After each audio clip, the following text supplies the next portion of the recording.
शक्ति के ऊपर विश्वास करो। सामाजिक शक्ति, सामाजिक राजनीतिक शक्ति अगर आप छीन नहीं सकते तो सामाजिक शक्ति आपके हाथ में है। इतने लाचार नहीं हो, इतने मजबूर नहीं हो। अगर आप तय कर लो कि आपको डिस्ट्रिक्ट की यूनिट बनानी है, मेंबरशिप करना है, सोशल मीडिया पर सारे लोगों को पकड़ना है, एक सामाजिक संगठन पूरे देश में जो SC ST का है, गरीबों की लड़ाई लड़ना है, सबको जोड़ता है, तो इतना बड़ा सामाजिक मूवमेंट खड़ा कर सकते हो कि कोई सरकार आपकी बात को एकदम इनकार नहीं करती। तो लाचारी की जिंदगी ना समझी हम जी रहे। हम तो इतने अपाहिज हैं कि हमारा काम छोटा सा हो जाए तो इसके पीछे भाग रहे हैं, उसके पीछे भाग रहे हैं, हरेसमेंट है, मेंटल टेंशन है, असुरक्षा की भावना। हमने तो सुरक्षा की भावना दी। एक हमारे साथी हरियाणा में उठा के फोन कर दिया कि यहाँ पर झगड़ा हुआ, तो मैं कहा मैं क्या करूँ, कहा यहाँ पर लड़ाई हुई कुछ करिए। तो हमने कहा मैं पूरे देश का मैं ही करूँ। तो सरकारें कहाँ चली गई, सारे MP कहाँ चले गए, कोई पॉलिटिकल पार्टी में नहीं चला रहा हूँ, मैं पर्सन चला रहा हूँ। और पर्सन का मुद्दा एक निश्चित मुद्दा है। मैं हम लोग उन लोगों में नहीं है कि हर जगह टांग फंसा करके टांग तोड़वा लें और कहीं भी कोई काम नहीं हो पाए, क्योंकि बहुत सारा जो पॉलिटिकल क्षेत्र का काम है, गांव देश में जो अत्याचार है, जुल्म है, ये राजनीतिक पार्टियों का काम है। हमने कहा भाई मैं पहले तो कर दिया था, हमने मना कर दिया, हम कहा हमारा काम नहीं, आपको मैंने संगठन दे दिया है, जिला दे दिया है, अगर आपको दर्द लगता है, दर्द होता है कि वहाँ पर अत्याचार है, तो आप अपने संगठन को लेके पहुंचो वहाँ पर। मैं कोई जादू की छड़ी नहीं थी, हर प्रकार की समझ रखा, जादू की छड़ी नहीं कि आप घर पर बैठे रहो, यहाँ से कभी कभार आ जाओ, वहीं से फोन कर रहा। लेकिन जो सूझबूझ के लोग हैं हमारे, हमें डिस्टर्ब नहीं करते, उन्हें मालूम है 15-15, 10-10 साल से बहुत कम डिस्टर्ब करते, उन्हें मालूम है कि मैं व्यस्त रहता हूँ। लेकिन जो स्वार्थी हैं, कोई छोटा से छोटा काम और नहीं होगा तो कहेंगे देखो काम ही नहीं किया, बदल गए हैं लोग, ये तो पुराने लोगों को छोड़ दिया है। ये जो पुराने लोगों को छोड़ दिया है, मैं उनसे पूछना चाहता हूँ कि पुराने लोगों ने क्या, मतलब पुराने लोगों के लिए क्या मैं व्यक्तिगत तौर से कोई इस्तेमाल कतई कभी भी नहीं किया। मैं तो खुद एक ब्यूरोक्रेसी से ऊपर से आया हूँ। अगर कई बार अभी भी चर्चा होती है MP और IRS, तो कहते हैं IRS का जॉब आपने छोड़ दिया MP बनने के लिए। तो उस तरह का जॉब था जो एकदम हाईएस्ट क्लास का जॉब और परमानेंट जॉब। आज भी लोग कहते हैं, उनको नहीं समझ में आता कि मकसद क्या है। तो ऐसे लोग नादानी के लिए भी इस तरह का जवाब देना मैं जरूरी समझता हूँ। तो आपके पास में जो ताकत है, जो आपके पास शक्ति है, उसको पहचाना और उस पर लड़ाई लड़ना शुरू करो। अभी हमने अपने संगठन का पूरा पैटर्न बनवा, वो भी मैं आपको बता देना चाहूँ। अच्छा है कि दिल्ली प्रदेश का परिचय के बहाने हमारे पूरे देश के नेता भी आ गए कि हमने चिंतन शिविर करना शुरू किया, हमने विचारधारा को प्राथमिकता देना शुरू किया।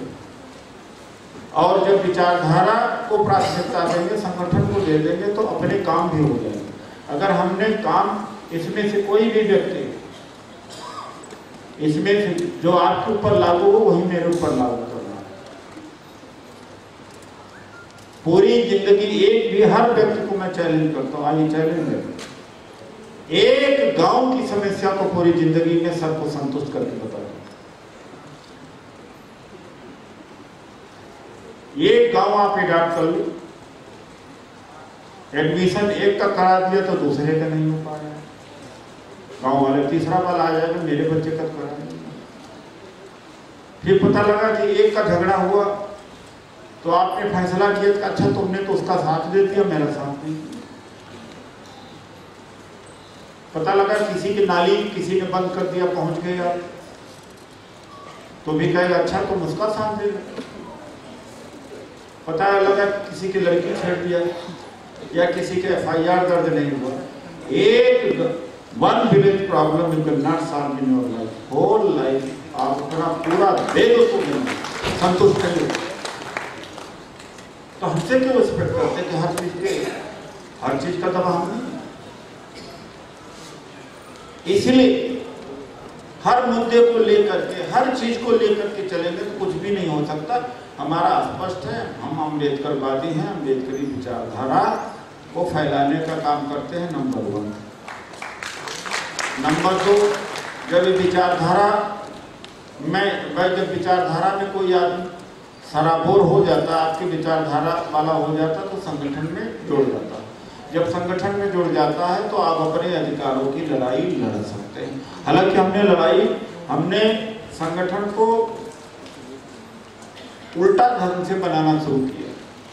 कारण परिस्थिति की ऐसी परिस्थिति होती है।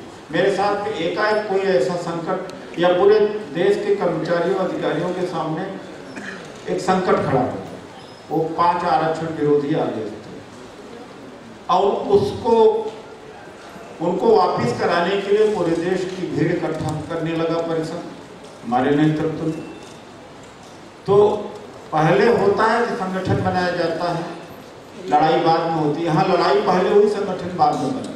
तो एक बात उन्होंने और कहा, मुझे जो आरएसएस का कहा कि 1925 के बाद में आरएसएस में कहीं आपने विघटन देखा? हमका नहीं देखा। हम कहा इसका क्या कारण है? कहा 1925 में आरएसएस बना, कभी टूटा नहीं और न कभी तो ही तोड़ पाएगा। तो हमने कहा क्या कारण? कहा कि हम देना सिखाते हैं, लेना नहीं सिखाते। तो देना अगर हम सीख जाएंगे तो मिलेंगे अभी ज्यादा, लेकिन हम टूटेंगे नहीं, हमारा संगठन टूटेगा नहीं। तो कम से कम देना,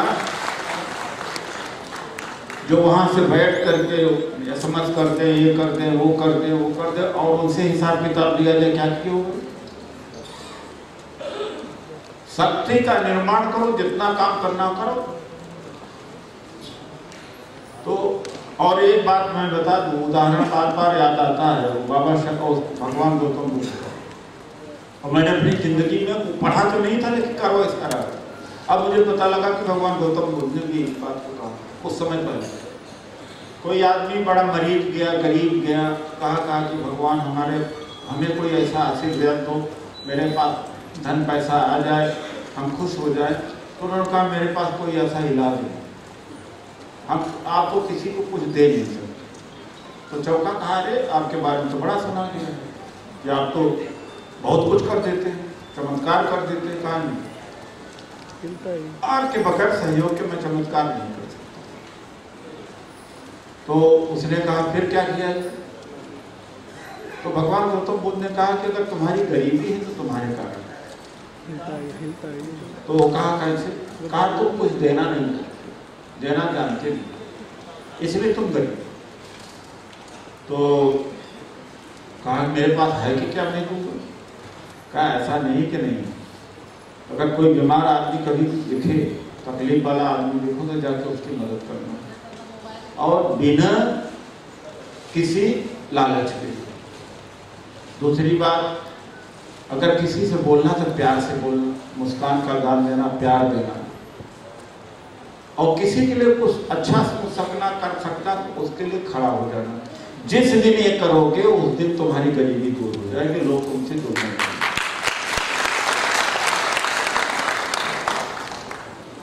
मैं कई बार जिंदगी में इस तरह से फंसा, कभी भी मैं अपने लिए मांगा नहीं। एक बार जब मेरा नाम कट गया था, मेरे पास पैसा नहीं था, तो भी मैं किसी और की मदद कर रहा था, और मेरे लिए लोगों ने पैसा इकट्ठा करके मेरा फीस जमा कर दिया। तो कभी देने के अलावा लेने का मैंने सोचा नहीं। जिस दिन आप भी देने लगोगे, आपके पास बहुत कुछ है।